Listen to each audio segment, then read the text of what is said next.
காலை வணக்கங்க. இன்னைக்கு செவ்வாய்க்கிழமை. செவ்வாய் ஓரையில் காலையிலேயே தீபம் போடணுன்ட்டு நான் மணி 3:30 மணிக்கு எந்திரிச்சு எல்லாம் ரெடி பண்ணி அலங்காரம் பண்ணி முருகரை வச்சு ஒரு அமைப்பாக கொண்டு வந்து அவரை சந்தோஷமாக நம்ம வழிபடணும், நம்ம கும்பிடணுன்ட்டு நான் மன திருப்தியோடு நான் பண்ணிட்டு இருக்கிறேங்க. இப்போ இதோட 6வது வாரம் வெப்பம் போடுறது. முதல்ச்சிங்க செவ்வாய்க்கிழமை கண்டா 6 மணிலேருந்து 7 மணிக்கெலாம் சாமி கும்பிட்டுட்டு இருக்கிறேன். நான் எதுக்கோசரம் வெத்தலை தீபம் போட்டேன்னா, எங்கள் வீட்டில் குழந்தைக்கோசரம் தான் போட்டது. நான் எங்கள் பையனுக்கு கல்யாணம் ஆயிடுச்சு, இன்னும் குழந்தை இல்லைன்றதுனால நான் வெத்தலை தீபம் போட்டுட்டு இருக்கிறேங்க.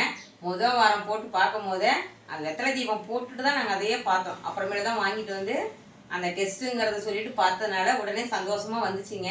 அதனால நான் இப்போ 6 வாரமும் நிற்காமல் நான் காலையில் 6 மணிலேருந்து 7 மணிக்குள்ள வெத்தலை தீபம் போட்டுட்டு இருக்கிறேன். எந்த பிரச்சனையாக இருந்தாலும் சரி, நம்மளால கடவுளை கும்பிடலாங்க, மனசார கும்பிடலாம். நான் இன்னைக்கு அவருக்கு பிடிச்சது பால் வச்சிருக்கிறேன், பழமெல்லாம் வச்சுருக்கேன், வச்சு ஒவ்வொரு வாரமும் ஒவ்வொரு மாதிரியாக கும்பிடுவேன்.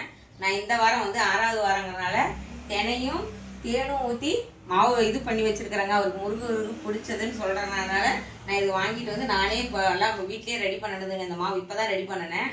இந்தமாரி நீங்களும் செஞ்சு சாமி கும்பிடுங்க. நம்மளோட மன பிரச்சனை எதுவாக இருந்தாலும் நம்ம கடவுள்கிட்ட தான் கும்பிட முடியும். ஏன்னா கடவுள்கிட்ட கும்பிட்டா தான் நம்மளோட இது தீரும். சொந்தக்காரங்களோ இல்லை யாருக்கிட்டே சொன்னாலும் தீராது. நம்ம கடவுள்கிட்ட கும்பிட்டு கடவுளே என்னை இப்படி வச்சுருக்கிற, இல்லை எனக்கு இப்படி இருக்குது, இப்படி பிரச்சனை இருக்குது அப்படின்னு நம்ம மனசார கும்பிட்டா மட்டும்தாங்க இருக்கும். எனக்குலாம் கடவுள் பற்றி ரொம்ப இருக்குதுங்க. நான் கடவுள் எங்கேயோ போவேன், கும்பிட்டு வருவேன். ஆனால் எனக்கு சாமினாவே எனக்கு ரொம்ப பிடிக்கும். அதனால் நீங்களும் இதுமாரி கும்பிடுங்க. உங்கள் வீட்லேயும் நல்லது நடக்கும். நம்ம மனசார கும்பிட்டோம்னா நல்லதாக நடக்குங்க. நம்ம நல்லதாக நினைக்கணும், நல்லதாக நினச்சி கஷ்டப்பட்டு எந்திரிக்கணும். நம்ம சாமி கும்பிடணும். கடவுளே என்ன இப்படி வச்சுருக்கிற, இல்லை என் வீட்டில் எவ்வளோ பிரச்சனை இருக்குது, இல்லை எனக்கு இப்படி நிம்மதி இல்லாமல் இருக்கிறேன்னு சொல்லிட்டு நம்மளே மனசார கும்பிட்டோம்னா நம்மளுக்கு ஒரு வாழ்க்கை எல்லாமே கொடுக்கறவளே அப்படின்னு சொல்லி நம்ம கும்பிடலாங்க. இந்தமாரி நீங்களே எடுத்து வச்சு கும்பிடுங்க. நம்மளால் முடிஞ்சது ஒரு மாதத்தில் ஒரு வாரமாவது செவ்வாய்க்கிழமை கண்டா கும்பிடுங்க. நாங்கள் சஷ்டி விரதம் கூட 3 நாள் விரதம் இருந்தோம். நானும் எங்கள் மருமகளும் கூட 3 நாளாக சாப்பிடாமையே இருந்தோம். காலையிலேருந்து சாயந்தரம் 8 மணி வரைக்குமே சாப்பிடாமலாம் இருந்துருக்குங்க. இந்தமாரி நீங்களும் இருங்க, சாமி கும்பிடுங்க, மனசார சாமி கும்பிடலாம். நம்ம எல்லாரும் நல்லா இருக்கட்டும், எல்லாரும் கடவுளே நல்லபடியாக வச்சிரு. எல்லாத்துக்கும் என்னென்ன பிரச்சனை இருக்குதோ தீர்த்து வை கடவுளை. உனக்கும் அவங்க மேலே அப்போ தான் நம்பிக்கை வரும். இப்போ எனக்கு மேலே நம்பிக்கை வருது பார்த்தீங்களா?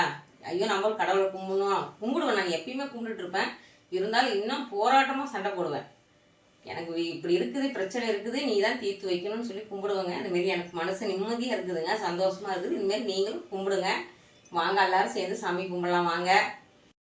இவங்க தாங்க மருமவ, ஒரே பையன் தான் எனக்கு. இவங்க பொண்ணுவே தான் நானும் நடத்திட்டு இருக்கிறேன். இது சொந்தக்கார பொண்ணு தாங்க நம்ம கல்யாணம் பண்ணிட்டு வந்தது. இவங்க தான் இப்போ 3 மாதம் நடக்குதுங்க. நல்லபடியாக நடக்கணும், நல்லபடியாக நடந்து குழந்தை தாயும் பிள்ளையும் நல்லபடியாக பிறக்கணும்னு வேண்டிக்கிங்க. நீங்களும் வேண்டிக்கிங்க. எந்த நோய் நொடி இல்லாமல் எந்த கஷ்டமும் நல்லபடியாக இருக்கணும்ப்பா. இதை ஆண்டவன் கொடுத்துருக்கிறாரு. அது கச்சிதமாக நம்ம அது வெளியில் வர வரைக்கும் நம்மளோட இதுதான், கடமை தான். அந்தமாரி நீங்களும் வேண்டிக்கிங்க, மனசார வேண்டிக்கிங்க. இவங்க தான் எங்கள் மருமவ. முருகா போற்றி, முருகா போற்றி, முருகா போற்றி.